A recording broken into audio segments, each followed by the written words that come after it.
Hello aspirants, आज की video में हम पढ़ेंगे ऋग्वैदिक पीरियड के बारे में।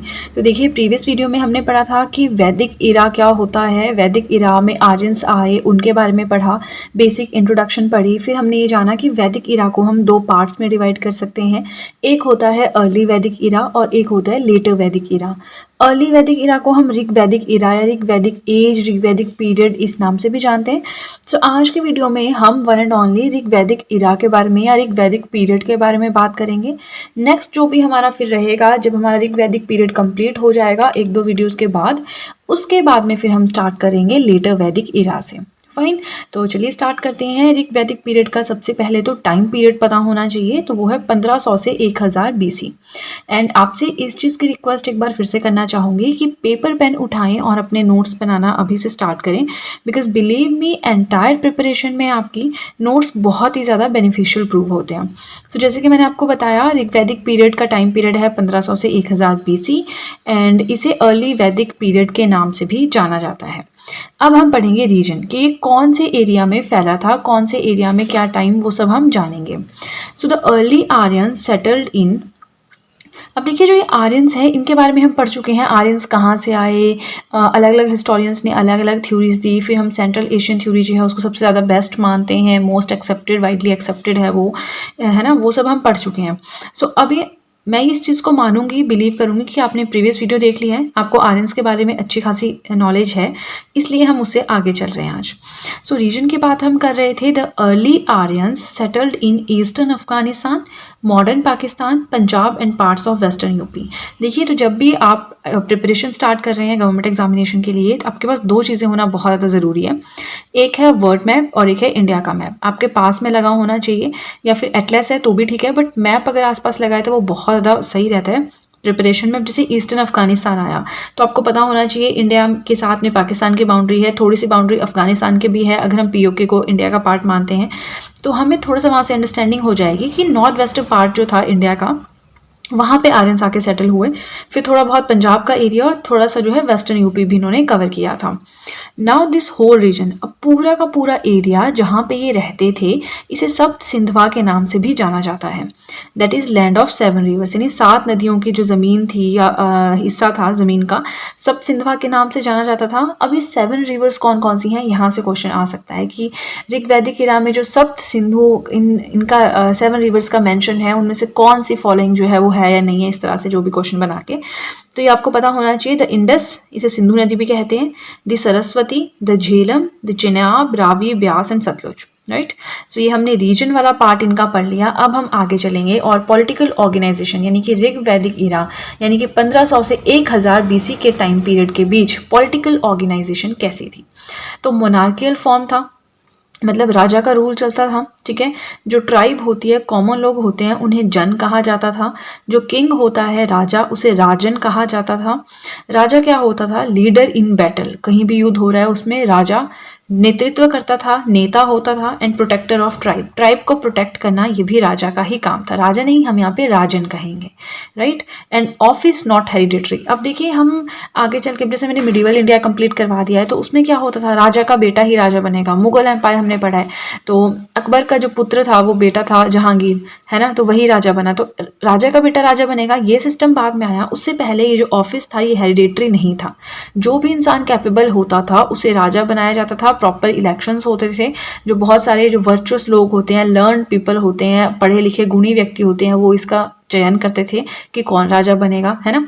Not absolute monarch. अब राजन की पोजीशन तो थी, राजा तो था, लेकिन ऐसा नहीं कि पूरा रूल वही करेगा, ठीक है। ट्राइब काउंसिल्स, बहुत सारी काउंसिल्स बनी हुई थी जो राजा को असिस्ट करती थी, जैसे कि सभा हो गई, समिति हो गई, गण हो गया, विधाता हो गया, है ना।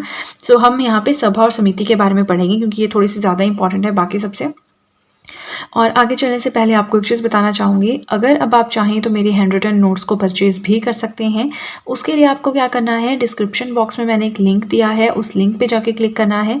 जैसे ही आप उस लिंक पे क्लिक करेंगे, आप डायरेक्टली मेरे कॉन्टैक्ट में आ जाएंगे। तो जो भी आपके इशूज़ हैं, क्वेश्चन हैं, क्वेरीज हैं, आप मुझसे पूछ सकते हैं।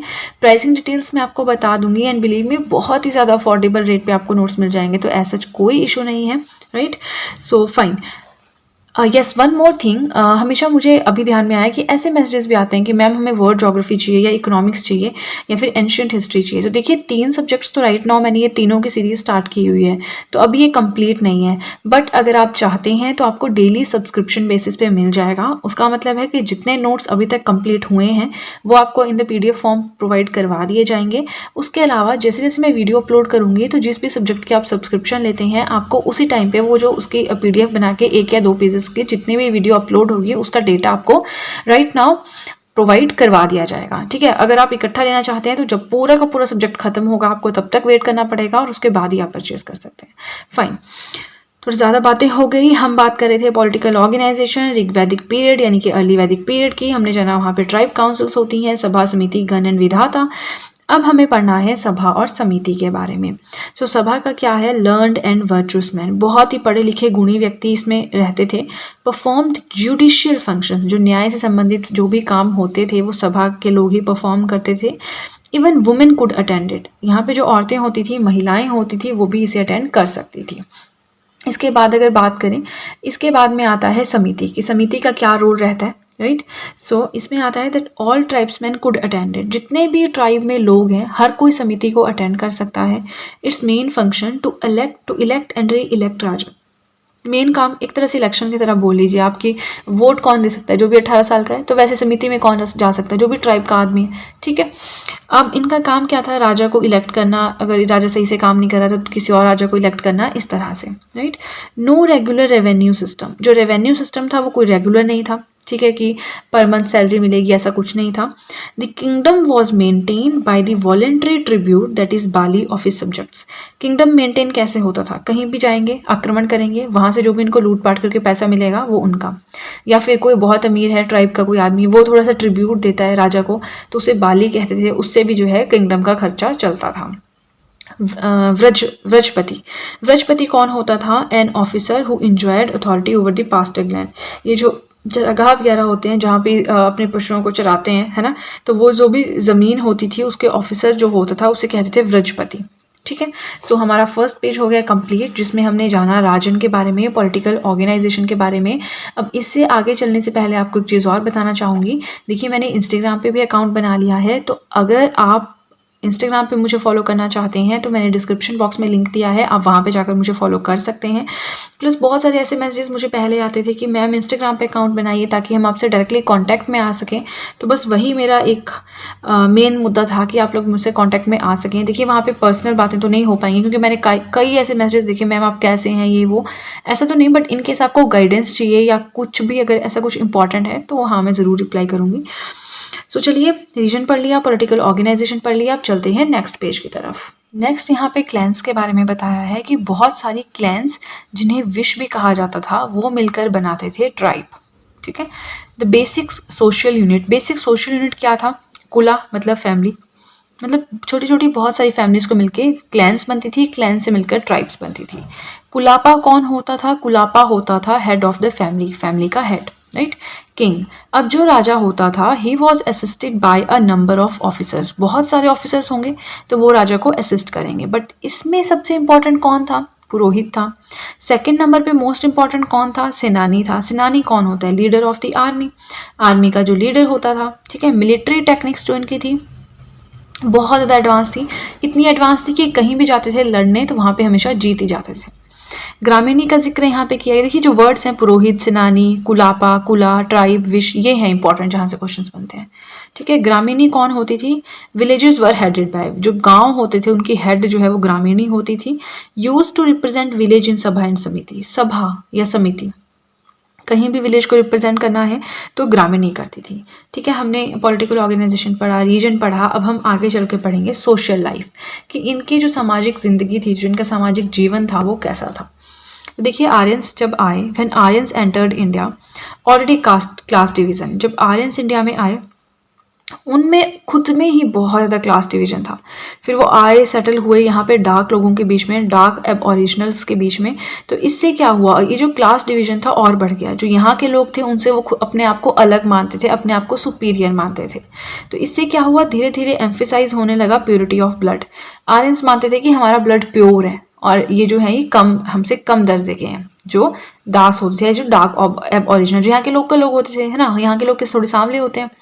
सो इससे क्या हुआ, क्लास डिवीजन बहुत ज़्यादा हार्ड हो गया। ठीक है, gradually tribal community divided as, अब धीरे धीरे क्या हुआ, जो ट्राइबल कम्युनिटी थी ये डिवाइड होने लगी। कैसे, कॉमनर्स, वरियर्स, प्रीस्ट, शूद्र। ठीक है, शूद्र को दास भी कहा जाता था।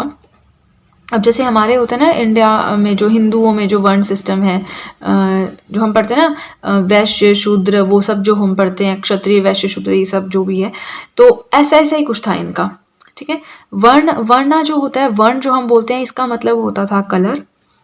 आर्यंस जो है वो सफ़ेद रंग के होंगे, फेयर होंगे। दास जो होते हैं वो डार्क कलर के होते हैं। ठीक है, आर्य जो है, आर्य इस शब्द का मतलब होता है any person who was widely respected, कोई भी ऐसा इंसान जिसको बहुत ज़्यादा रिस्पेक्ट दी जाती है, ठीक है, उसको आर्य कहा जाता था।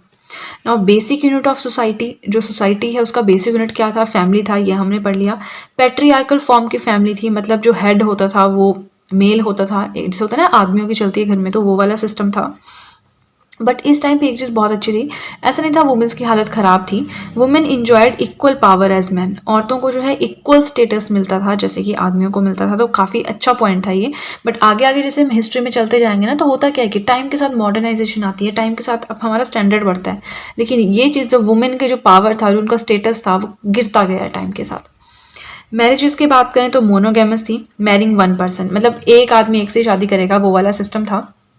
Let me adjust it first. Okay, window remarriage के आपको ऐसे काफ़ी ज़्यादा रेफरेंसेस मिलेंगे। ठीक है, चाइल्ड मैरिज होती थी उस टाइम पे, मैरिजेबल एज 16 से 17 साल के बीच में थी, तो हम देख सकते हैं काफ़ी ठीक थे, वो मॉडर्न थे, बहुत पुराना। क्योंकि देखिए अब हम कई बार ऐसे नाटक वगैरह देखते हैं ना, मूवीज़ या ऐसे कुछ जो भी एपिसोड्स आते हैं जिसमें होता है जैसे सच का सहारा टाइप समथिंग, तो उसमें क्या होता है 12 साल के 13 साल की लड़कियों की शादी कराते, तो उससे तो ठीक ही था वैदिक इरा। हम बीसी की बात कर रहे हैं, जीसस ऑफ क्राइस्ट के बर्थ से पहले की बात कर रहे हैं कि वो 16 साल की लड़कियों की शादी कराते थे, मतलब सही था उनका सिस्टम सारा।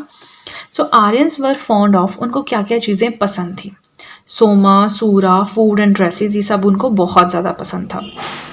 सोमा क्या होता है, ये एक मतलब ड्रिंक होती है। ठीक है, ड्रंक एट सेक्रीफाइसेस, किसी की बलि वगैरह देनी है, त्याग देना है, तो उस टाइम पे पी जाती थी, बहुत ज़्यादा पवित्र मानी जाती थी।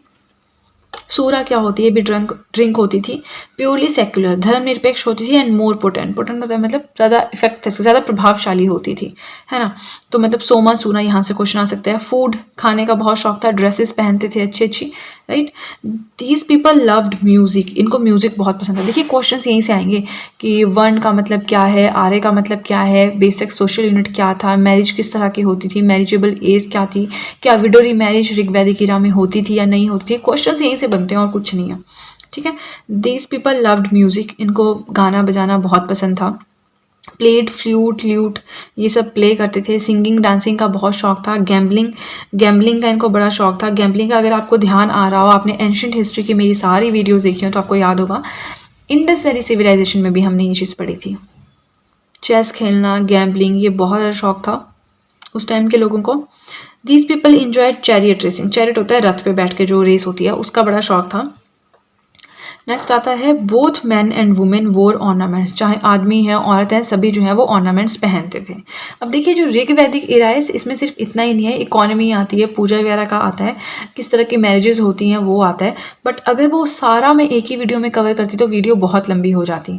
ठीक है, और आपको पता ही है फिर लंबी वीडियोज़ मतलब बोरिंग वीडियोज़ हो जाती हैं, अपलोडिंग में भी बहुत इशू रहता है। तो मेरा टारगेट यही रहता है कि 15 इतने ही मिनट की वीडियोज़ हों ताकि आप लोग भी ना बोर हों, मुझे भी अपलोडिंग में कोई इशू ना हो। ठीक है, सो आज की वीडियो के लिए इतना ही। आई होप आपको वीडियो अच्छी लगी हो। मैं हमेशा कहती हूँ कि नोट्स बनाएं, क्योंकि होता क्या है ना कि जब एग्ज़ाम आते हैं तो उस टाइम पे हम पूरी बुक तो नहीं पढ़ सकते। कभी हमारा मन करता है पॉलिटी पढ़ लें, कभी मन करता है ज्योग्राफी पढ़ लें, कभी मन करता है हिस्ट्री पढ़ लें, कभी मन करता है करंट अफेयर्स पढ़ लें। तो अगर आपके पास नोट्स अवेलेबल हैं तो 2-3 घंटे में आप एक सब्जेक्ट को रिवाइज कर सकते हैं, क्योंकि उस टाइम पे आप सब कुछ याद थोड़ी करेंगे, आप तो जस्ट रिवाइज करेंगे। कहते हैं ना आंखें घुमाएंगे, नज़र घुमाएंगे हर एक टॉपिक पे। इसलिए मैं कहती हूँ कि नोट्स ज़रूर बनाएँ। प्लस आप मुझे कमेंट सेक्शन में ज़रूर बताएँ कि आपने नोट्स बनाए या नहीं बनाए। आपको वीडियो कैसी लगी? जो मैंने आपको समझाया आपको समझ आया या नहीं आया? प्लस आप कौन-सी सीरीज़ को चाहते हैं कि मैं ज़्यादा फ़ोकस करूँ? इकोनॉमिक्स की, वर्ल्ड ज्योग्राफी की या एंशिएंट हिस्ट्री की? क्योंकि बड़ा ऐसा रहता है कि मैं जब भी एंशिएंट की वीडियोज़ अपलोड करती हूँ, मैसेज आते हैं मैम वर्ल्ड ज्योग्राफी कीजिए। वर्ल्ड ज्योग्राफी करती हूँ, मैम नहीं एंशिएंट कीजिए। तो ये बहुत कन्फ्यूज़न रहता है मुझे। आप जो भी सब्जेक्ट पढ़ना चाहते हैं, ज़्यादातर स्टूडेंट्स जिसके लिए कहेंगे फिर मैं वही सब्जेक्ट पे ज़्यादा फ़ोकस करूँगी, क्योंकि 3-3 को एक साथ चलाना थोड़ा मुश्किल भी हो जाता है। पर ख़ैर, जो भी है आप मुझे कमेंट सेक्शन में ज़रूर बताएँ आपको वीडियो कैसी लगी। और अगर आपको वीडियो अच्छी लगी है तब तो आपको बहुत ही अच्छे से पता है कि क्या करना है। जल्दी से कर दीजिए चैनल को सब्सक्राइब, बेल आइकन को कीजिए प्रेस, सो दैट मैं जैसे कोई वीडियो अपलोड करूँ सबसे पहले नोटिफिकेशन आपके पास पहुँचे, राइट? अपने फ्रेंड्स के साथ भी इस वीडियो का या फिर इस चैनल का लिंक ज़रूर शेयर करें ताकि इन नोट्स का उन्हें भी बेनिफिट हो। सो आज के लिए इतना ही, मिलते हैं नेक्स्ट वीडियो में। And so that's it guys and see you soon.